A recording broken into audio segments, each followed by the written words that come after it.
Nah, itu antum pindah ke MBS 2.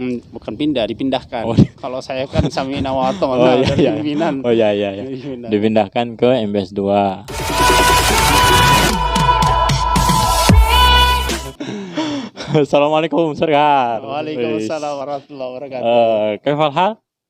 Illa bi khairin insyaallah. Oke, Ustaz pengen nanya-nanya, pengen ngobrol sama antum. Oh iya. Ya sebenarnya apa ya? Udah lama banget gitu. Kenapa enggak ada nyari dilengkapin? nyari momen kayak gini tuh susah banget kan, biasanya kita rapat ya. Ya, Rapat itu kalau menurut aneh omongannya itu terbatas. terbatas. Kalau ini kan bisa sharing-sharing apapun gitu kan. Iya, monggo. Silakan. Oh ya. Anu udah berapa lama Dat di MBS jadi pembina? Ana itu berarti kan 2014 itu lulus, awal 2014 lulus dari SMA, berarti sudah berapa lama itu? 5 tahun ya, 5 tahun. 6 tahun, 6 tahun. 6 tahun, di MBS 2 berapa tahun? Sebelum ke MBS 2, aneh di sini dulu di pembina AD2 dulu. Sebentar, nggak sampai setahun. Nggak Iya, sampai iya. setengah tahun kayaknya. Kemudian dipindahkan ke Pelompoh. Habis itu dipindah lagi di MBS 2. Oh dulu Pelompoh itu asrama ya? Asrama. Iya, di asrama. Berarti kelas itu cuma ada di Kelas sini. cuman ada di dulu Pelompoh juga ini kelas sebenarnya. Cuman Gabung. dibagi. Oh iya iya iya, yang satu asrama, yang satu kelas. Iya.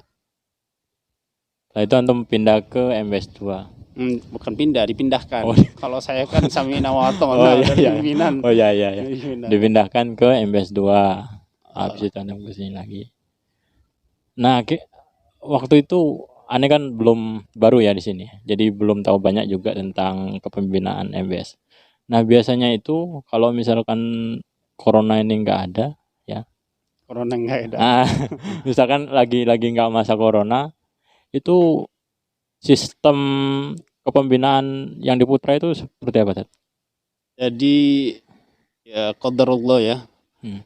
Di sistem kepemimpinan di MBS sendiri itu dari awal sampai sekarang, dari awal jadi kabek berarti kan tahun kemarin jadi MP1 nih. Ya, sistem kepembinaan kita sebenarnya secara kekeluargaan. Secara kekeluargaan itu artinya apa? Artinya anak itu tidak kemudian menjadi apa ya? Kan ada nih misalkan anak itu baru mau ketika harus ada hukumannya dan lain sebagainya. Memang ada hukumannya, tetapi kita membangun sistem itu maunya seperti secara kekeluargaan seperti itu. Kan kemarin ketika awal-awal di sini anak jadi kabag itu menyampaikan seperti ke anak-anak. Kita itu membina seperti kekeluargaan. Artinya antum benar-benar merasakan apa namanya keberadaan orang tuamu. Orang tuamu ke siapa sih sebenarnya? Ya orang tuamu adalah asatid yang ada di pondok. Selama 24 jam kan menemani. Jadi anak-anak loyal untuk cerita ketika ada masalah dan tidak canggung lah. Karena memang benar-benar dianggap orang tua. Beda kemudian ketika kita bangun kepembinaan seperti apa ya, istilahnya itu ya apa, kita menyuruh anak sulit dicuruh kemudian dihukum ketika nggak mau. Beda lagi seperti itu ya, secara kekeluargaan. Karena sebagai pengganti orang tua tadi ya. Iya, sebagai pengganti orang tua itu Ada ini nggak kesulitan gitu? Karena pasti, karena misalkan kita kan pengganti orang tua kan nggak mudah gitu. Iya pasti. Yang pertama kita menyesuaikan karena kita melihat di pembinaan sendiri itu masih muda-muda. Oh iya. Masih muda-muda, bahkan aneh sendiri kayaknya paling muda nih. Jadi harus banyak belajar gitu ya. Aneh sendiri paling muda, bahkan kalau lihat muka-mukanya anak-anak itu ya mungkin lebih tua daripada ya, artinya masih seumuran lah. Ya, secara masih bahasanya apa ya? Intinya kita belajar untuk mendewasakan diri pada di saat sini. Tapi gini Ustaz,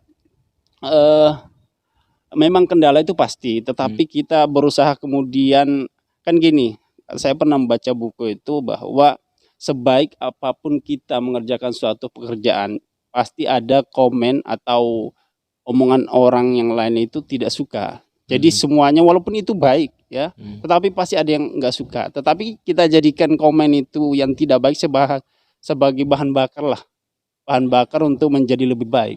Kalau Yang saya tidak, seperti itu. iya, ya, yang tidak suka ini maksudnya santrinya atau Iya, orang baik itu tuanya? santri, baik itu apa namanya orang tua, kan pasti seperti itu. Karena pada dasarnya tujuan daripada wali santri memasukkan anaknya ke pondok itu apa sih? Ya untuk memperbaiki akhlak. Nah, di dalam proses pembelajaran pendidikan karakter di pondok sendiri itu tidak semua berjalan dengan sesuai apa yang kita inginkan dari Kemah dan program yang Kemah. Artinya mulus gitulah. Karena kata Pak Zamroni ya, selaku apa namanya, seperti ini, pendidikan karakter itu adalah proses atau harus secara parsial, butuh proses yang panjang.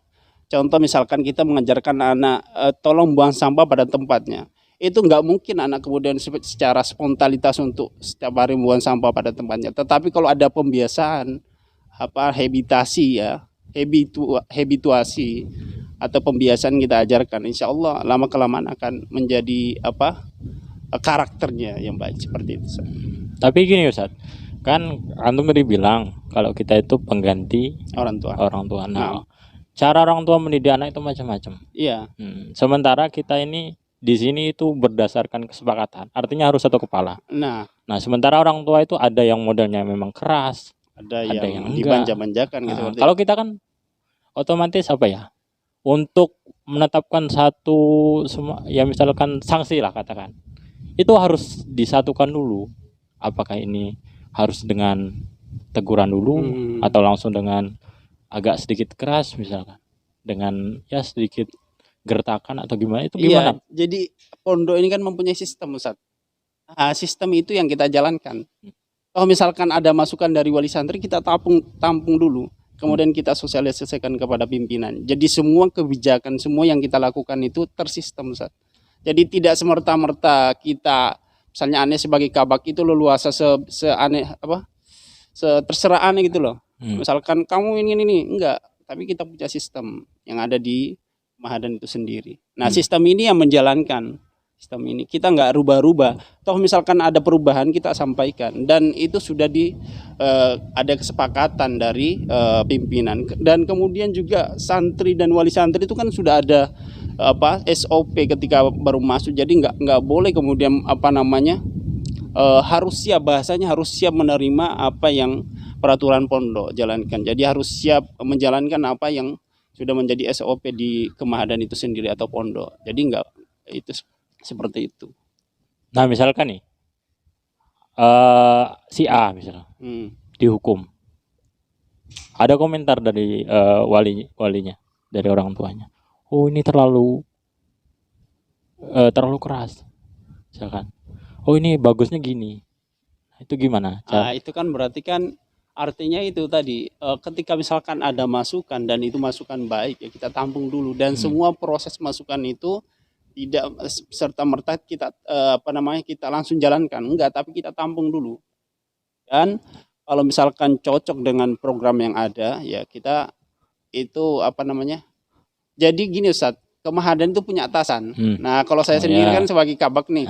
Nah, atasan saya Ustadz Fakih selaku Wadi 2. Semua program yang ada di pondok itu saya selalu komunikasikan dengan Ustadz Fakih. Dan Ustadz Fakih itu juga punya punya atasan namanya direktur, dan semua kebijakan yang di pondok itu selalu dimusyawarahkan oleh pimpinan, dan itu menjadi kebijakan dari pondok itu sendiri ketika sudah ada kesepakatan dari pimpinan, seperti itu. Jadi nggak merta-merta kita melakukan sesuatu tanpa ada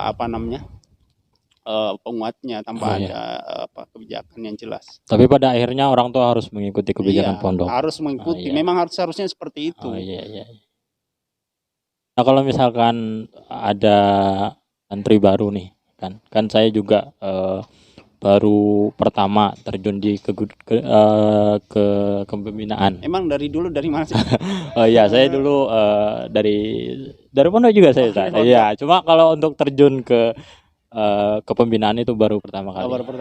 Nah misalkan antum nih, berdasarkan pengalaman antum, ada santri baru nih, ya kan, ya tau lah santri baru ya, ada yang masih nangis-nangis, ada yang nggak betah gitu.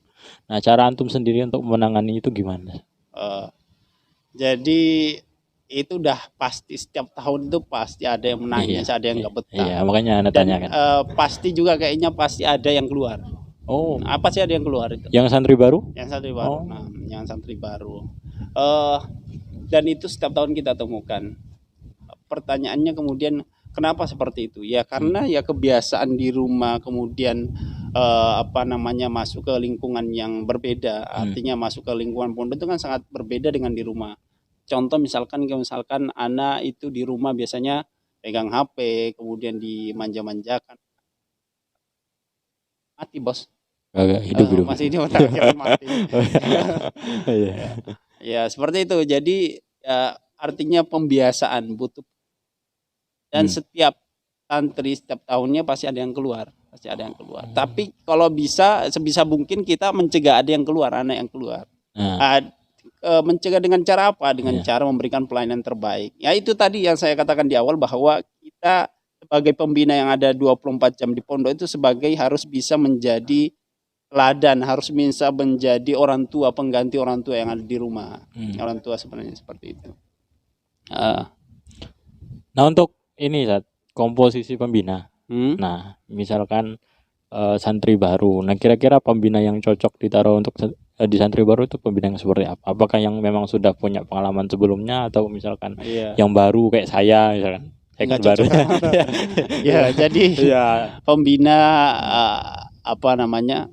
untuk santri baru cocoknya memang musrib atau pembina yang udah senior, yang sudah lama di pondok atau ada pengalaman lah. Karena luar biasa tantangannya. Ya jadi setiap malam di awal-awal masuk santri itu ya pasti ada nangis, kemudian masya Allah luar biasa, pokoknya banyak sekali tantangan yang untuk pembina baru itu. Jadi memang harus sudah mutlak harus pembina yang udah punya pengalaman dan yang senior lah seperti itu.